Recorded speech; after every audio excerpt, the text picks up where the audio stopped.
2 দিন হয়ে গেল এই রেলপথে কোনো ট্রেন চলাচল করছে না। লাইন বিচ্ছিন্ন হয়ে পড়ায় চারিদিকে স্তব্ধতা নেমে এসেছে। যাত্রীদের যাতায়াত বন্ধ হয়ে পড়েছে, দূর দূরান্তে আটকা পড়েছে অনেক মানুষ। দুর্ভোগ চরমে উঠেছে, তাই উপরমহল থেকে কড়া নির্দেশ এসেছে, আজকের মধ্যে যেভাবেই হোক এই লাইনে জোড়া লাগাতে হবে।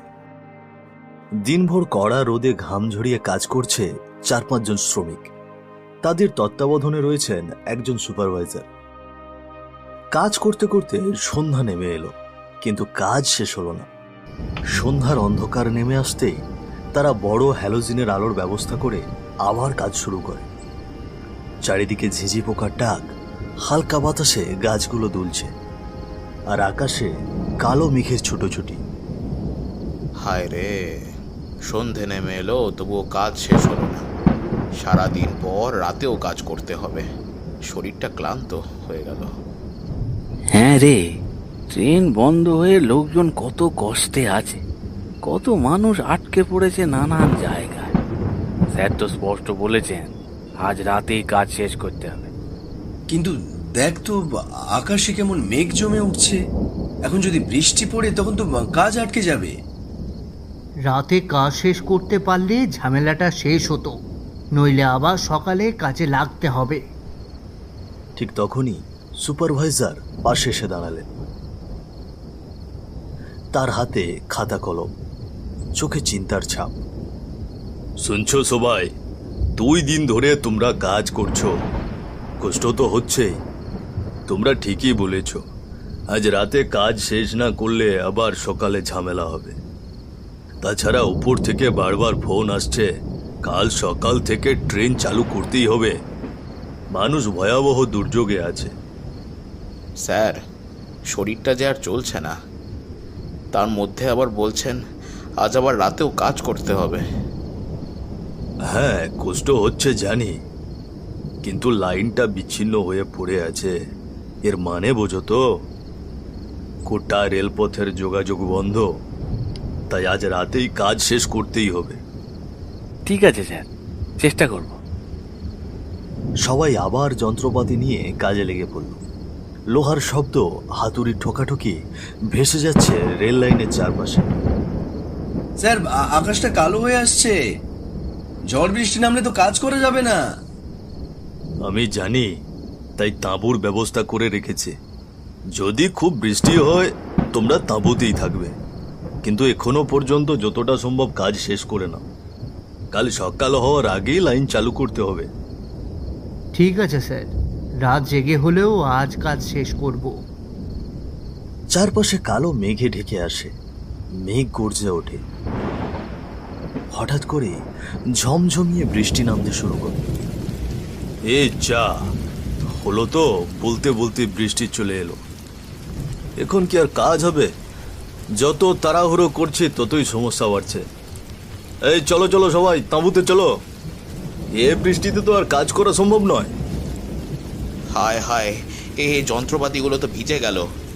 এই চল চল চল, তাড়াতাড়ি গিয়ে ঢেকে দিই আমরা। সবাই মিলে যন্ত্রপাতি গুটিয়ে তাঁবুর ভেতরে প্রবেশ করল। বাইরে ঝমঝম বৃষ্টির শব্দে ভেতরটা কাঁপিয়ে তুলছে। তারা সবাই তাঁবুর ভেতরে গুটিসুটি হয়ে বসে পড়ল। কেউ বসে ক্লান্ত শরীরে ঝিমুচ্ছে, আর তাদের পাশে বসে আছে সুপারভাইজার। আমি ভাবলাম তোমাদেরকে কাজ দেখিয়ে দিয়ে আমি চলে যাব, আজ মনে হয় তোমাদের সঙ্গেই থেকে যেতে হবে। ঠিকই বলেছেন স্যার, আজ রাত আমাদের সঙ্গে কাটাতে হবে। মনে হচ্ছে বৃষ্টি আজ সারা রাত ধরেই হবে। হ্যাঁ, এমনিতেই 2-3 দিন ধরে লাইন বন্ধ, কত লোক কষ্টে আছে। ভাবছি কাল সকালেও যদি এই বৃষ্টি না থামে তবে কাজটা তো শেষ করা মুশকিল হবে। আরে, কাল নিয়ে তো ভাবছিস কেন? আজ রাতটা কোনো রকম পার হলেই তো বাঁচি। দেখছিস না কেমন বৃষ্টি হচ্ছে, এই তাঁবু এত বৃষ্টি নিতে পারবে তো? সেটাই ভাবছি। কি বলিস? তুই বৃষ্টিতে তাঁবু ফুটো হওয়ার কথা ভাবছিস? হ্যাঁ, সেটাই তো ভাবছি। দেখা গেল ঘুমিয়ে পড়েছি, তবু ফুটো হয়ে বৃষ্টির জলে আমাদেরকে ভাসিয়ে নিয়ে গিয়েছে। তোমরা এই ক্লান্ত শরীরে কি মজা করছো নাকি? সবাই শুয়ে পড়ো। বৃষ্টি থেমে গেলে সকাল সকাল আবার কাজে লাগতে হবে। আজ তো কাজে সর্বনাশ হয়ে গেল বৃষ্টিতে। হাসি ঠাট্টা গল্পগুজব শেষে শ্রমিকরা ক্লান্ত শরীর নিয়ে তাঁবুর মধ্যে শুয়ে পড়ে। ততক্ষণে বৃষ্টির শব্দ কমে গিয়েছে, তবে চারপাশ ভিজে জলকাদা ছড়িয়ে আছে। বাইরে মাঝে মাঝে বাতাসের ঝাপটায় তাঁবুর কাপড় কেঁপে উঠছে। অচিরেই সবাই গভীর ঘুমে তলিয়ে গেল। রাত তখন প্রায় 12:30। হঠাৎ করেই দূর থেকে ভেসে এলো ট্রেনের হুইসেল। একজন শ্রমিক ঘুম থেকে চমকে উঠে বসে, তারপর বাকি সবাইকে ডেকে তোলে। এই এই, তোরা শুনছিস? ওই রেল লাইন থেকে ভেসে আসছে ট্রেনের হুইসেল।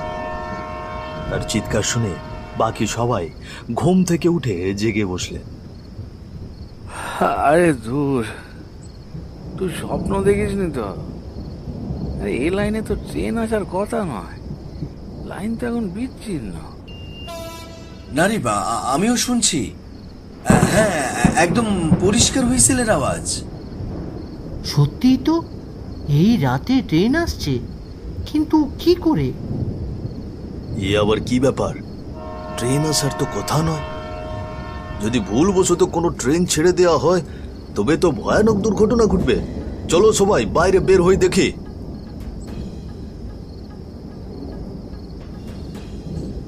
রাত অন্ধকার, বৃষ্টির জলে কাদামাটিতে চারপাশ স্যাঁতস্যাঁত করছে। দূরে আবার শোনা গেল হুইসেলের শব্দ, সঙ্গে লোহার চাকার ঝনঝন আওয়াজ। হায় হায়, সত্যি তো ট্রেন আসছে। আরে এখনো তো পুরোপুরি লাইন জোড়া লাগেনি। এই দুর্ঘটনা হলে তো সর্বনাশ। সবাই শান্ত হও, আগে দেখি কি হচ্ছে। তারা সবাই মিলে রেল লাইনের ধারে গিয়ে দাঁড়ালো। চারিদিক নিস্তব্ধ, শুধু হাওয়ার ঝাপটা আর ছুটে আসা ট্রেনের গর্জন। অন্ধকার চিরে এগিয়ে এলো হেডলাইটের তীব্র আলো। মুহূর্তের মধ্যে বিশাল ট্রেনটা গর্জন করতে করতে সামনে এসে দাঁড়ালো। হুইসেল বাজতে বাজতে ট্রেন ঠিক ভাঙা লাইনের কাছে পৌঁছতেই আচমকা প্রবল শব্দে দুটি বগি বিচ্ছিন্ন হয়ে ছিটকে আলাদা হয়ে গেল। এ কি, বগি আলাদা হয়ে গেল? কিন্তু ট্রেনটা থেমে গিয়েছে কেন? চালক কোথায়? কি অদ্ভুত ব্যাপার! এমনটা তো হওয়ার কথা নয়। ট্রেন তো এ পথে আসারই কথা নয়। তারা সবাই হতবাক হয়ে তাকিয়ে রইল। বিশাল ট্রেনটা দাঁড়িয়ে আছে অন্ধকারে, নিশ্চুপ। শুধু ইঞ্জিনের ধোঁয়া ধীরে ধীরে আকাশে মিলিয়ে যাচ্ছে। আর আলাদা হয়ে যাওয়া বগি দুটো কেমন অস্বাভাবিক নিস্তব্ধতায় পড়ে আছে রেল লাইনের ওপর। হায় হায়, এ পুরো দুটো বগি আলাদা হয়ে গেল। নিশ্চয়ই ভেতরে অনেক লোক আটকা পড়ে আছে। এই চল চল দেখে আসি আর কে কে আহত হয়েছে। হ্যাঁ রে, চল তাড়াতাড়ি গিয়ে দেখি। আমরা সাহায্য না করলে তাদেরকে কে সাহায্য করবে? ঠিক বলেছিস, এখান থেকে ডাক্তার হাসপাতাল তো অনেক দূরে। ডাক্তার হাসপাতালের কথা বলছিস কেন? গ্রামটাই তো এখান থেকে অনেক দূরে। লোকজন এসে সাহায্য যে করবে তার উপায় নেই। তারা হয়তো টেরই পায়নি। এইটা আবার এমন নির্জন জায়গা। হ্যাঁ হ্যাঁ, আমরা এখানে আছি, আমাদেরকে সাহায্য করতে হবে। সবাই সাবধানে যাও। যদি কেউ আহত থাকে সঙ্গে সঙ্গে বের করে আনতে হবে। শ্রমিকরা তাড়াহুড়ো করে ভাঙা লাইনের পাশে ছুটে এলো। টুপটাপ বৃষ্টির মধ্যে অন্ধকার চিরে ট্রেনটা থেমে আছে। ভাঙা বগি দুটো চূর্ণ বিচূর্ণ, তবু আশ্চর্যের বিষয় কোনো আর্তনাদ নেই। হঠাৎ একে একে ট্রেনের ভেতর থেকে যাত্রীরা নেমে আসতে শুরু করলো। সবাই অদ্ভুতভাবে শান্ত, মুখে অচেনা এক হাসি। এ কি, এত বড় দুর্ঘটনা অথচ কিছুই হলো না? আপনারা সবাই ঠিক আছেন তো? কেউ কোথাও আঘাত পায়নি তো? ভিতরে কেউ আছে নাকি? আমাদের সাহায্যের দরকার। ডাক্তার হাসপাতাল তো অনেক দূরে, আমরা আছি আপনাদের জন্যে। আমাদের কিছু হয়নি, আমাদের আর কিছু হবেও না। না না, সাহায্যের কোনো প্রয়োজন নেই। আমাদের যতটা হওয়ার ছিল সব আগেই হয়ে গেছে। কি বলছেন? বগি দুটো একেবারে ভেঙে চুরমার হয়ে গিয়েছে, অথচ আপনারা একটু আঘাত পাননি? এটা কিভাবে সম্ভব? আরে এই লাইন তো বিচ্ছিন্ন ছিল, এখানে ট্রেন আসার কথাই নয়। অনুমতি দিল কে? অনুমতি? মানুষের ট্রেনে অনুমতি লাগে, কিন্তু এ তো মানুষের ট্রেন নয়। কি বললেন? মানুষের ট্রেন নয় মানে? এটা হলো বাদলা দিনের শেষ এক্সপ্রেস। সেদিন রাতে এই ট্রেনেই আমাদের শেষ যাত্রা হয়েছিল। তারপর থেকে এই ট্রেনে আমরাই আছি, সব সময় আছি। আজ আর কেউ উঠবে না, তবে তোমরা চাইলে আমাদের সঙ্গী হতে পারো। এসো এসো। শ্রমিকরা ভয়ে স্তব্ধ হয়ে দাঁড়িয়ে গেল। সামনে দাঁড়ানো যাত্রীদের মুখ ধীরে ধীরে রূপ বদলাতে লাগলো। চোখ রক্তাভ, মুখমণ্ডল বিকৃত, দাঁত বের করে হা হা করে হাসছে সবাই।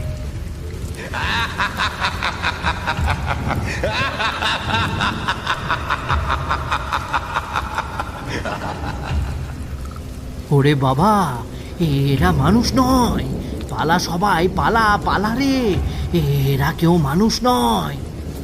দৌড় দে, না হলে এরা আমাদের গিলে খাবে। মুহূর্তেই সবাই প্রাণপণে ছুটল। অন্ধকার, কাদামাখা পথ আর বৃষ্টির জলে পা ফেলে ছলাৎ ছলাৎ শব্দ করে তারা দৌড়তে লাগলো। মাঝে মাঝে হোঁচট খাচ্ছে, আবার উঠে দাঁড়াচ্ছে। তাদের মুখে শুধু একটাই আওয়াজ, বাঁচাও! বাঁচাও!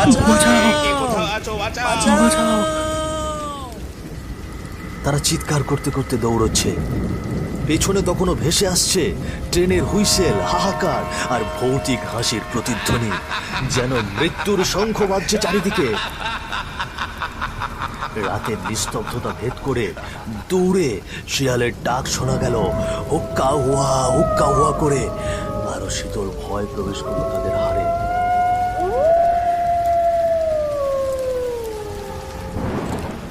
আর দৌড়াতে পারছি না, মনে হয় ওরা আমাদের পেছনেই আছে। ভাবিস না, গ্রামটা সামনে। চল ওদিকে চল। অবশেষে তারা ছুটতে ছুটতে গ্রামের ভেতরে প্রবেশ করল। হঠাৎই কয়েকটা কুকুর ঘেউ ঘেউ করে উঠল, আর গ্রামের মানুষজন আতঙ্কিত হয়ে লণ্ঠন হাতে ঘর থেকে বাইরে বেরিয়ে এল। কে তোমরা? রাত দুপুরে এভাবে দৌড়চ্ছ কেন? ওরে বাবারে, কারা রে তোমরা? কি হয়েছে? কিসের জন্য এভাবে বাঁচাও করছো? হ্যাঁ, কে তোমাদেরকে মারতে এসেছে? ও ট্রেনটা লাইন বিচ্ছিন্ন। হ্যাঁ, কি বলছো? তোমরা তো ভীষণ ভয় পেয়েছো মনে হচ্ছে। আর কিসের লাইন বিচ্ছিন্ন? হ্যাঁ, লোকটির কথা শেষ হতে না হতেই সেখানে ভিড় ঠেলে এক বৃদ্ধ লোক হাজির। তোমরা ওদেরকে এত প্রশ্ন করছো কেন? দেখছো না ওরা ভীষণ ভয় পেয়েছে? এসো বাবারা, তোমরা ভয় পেও না। ভিজে গেছো, ক্লান্ত হয়ে পড়েছো, আমার ঘরে এসো। সবই শুনবো তোমাদের মুখ থেকে, আগে তোমরা একটু শান্ত হয়ে নাও। মাটির ঘরে মৃদু আলো জ্বলছে, দেওয়ালে ঝুলছে লণ্ঠন। বাইরে তখনও বৃষ্টির টুকটাক শব্দ, কিন্তু ভেতরে এক অদ্ভুত শান্ত পরিবেশ। তোমরা তো খুব ভয় পেয়েছো, তোমাদের চেহারা দেখেই বোঝা যাচ্ছে। শান্ত হয়ে বসো, এখানে এখন আর কোনো ভয় নেই। শান্ত হয়ে ধীরে ধীরে সব বলো। তোমরা কোথা থেকে এসেছো? কি দেখে এত ভয় পেয়েছো? আমরা রেল লাইনে কাজ করি জেঠু। এই লাইনটা বিচ্ছিন্ন হয়ে গিয়েছে, আমাদের কাজ ছিল সেটাই মেরামত করা। ঠিক তখনই হঠাৎ ট্রেনের হুইসেল কানে এলো। এই লাইনে তো ট্রেন আসার কথা নয়, অথচ আমরা সবাই দেখেছি, শুনেছি হুইসেল, সব কিছু। আরো ভয়ঙ্কর ব্যাপার হলো, দুটি বগি আলাদা হয়ে গেল, কিন্তু যাত্রীদের যেন কিছুই হয়নি এমনভাবে বেরিয়ে আসতে লাগলো। তাদের কথা, এরা মানুষ নয় জেঠু। তারপর ধীরে ধীরে তাদের... শ্রমিকরা কাঁপা কণ্ঠে সব খুলে বললেন বৃদ্ধকে। তাদের চোখে তখনও ভয়ের ছাপ। বৃদ্ধ গভীর মনোযোগ দিয়ে শুনলেন। তার চোখের কোণে অদ্ভুত এক ছায়া খেলে গেল। হ্যাঁ, তোমরা সত্যি অনেক বড় বিপদ থেকে ফিরে এসেছো। তোমরা যা দেখেছো ওটা সাধারণ ট্রেন নয়, ওটাই সেই রাতের শেষ ট্রেন, বাদলা দিনের শেষ এক্সপ্রেস। দুদিন আগে এই লাইনে এক ভয়াবহ দুর্ঘটনা হয়েছিল। ঝড়ের রাতে ট্রেন লাইনচ্যুত হয়ে পড়ে, দুটো বগি ভেঙে গিয়েছিল। শত শত মানুষ সেদিন মরেছিল, কেউ উদ্ধার করতে আসেনি। সেই রাত থেকেই এই লাইনটা অচল। আর আজ তোমরা যে লাইন মেরামত করতে গিয়েছিলে, সেটাই সেই দুর্ঘটনার লাইন। মানে কি বলছেন জেঠু? আমরা যে ট্রেনটা দেখেছি সেটা... ওরা আর বেঁচে নেই বাবারা। ওরাই রাত 12:30টায় শেষ এক্সপ্রেসে বাড়ি আসছে, আর যে ভুল করে সামনে পড়ছে তাকেই সঙ্গে নিয়ে যাচ্ছে। তোমরা বেঁচে ফিরেছ, এটাই অনেক। বৃদ্ধের কথা শুনে শ্রমিকরা থম মেরে বসে রইল। কারো চোখে অবিশ্বাস, কারো চোখে আতঙ্ক।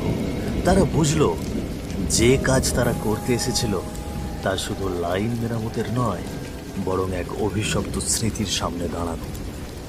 বাইরে তখনও বৃষ্টি ঝরছে টুকটাক। দূরে শোনা গেল শিয়ালের ডাক।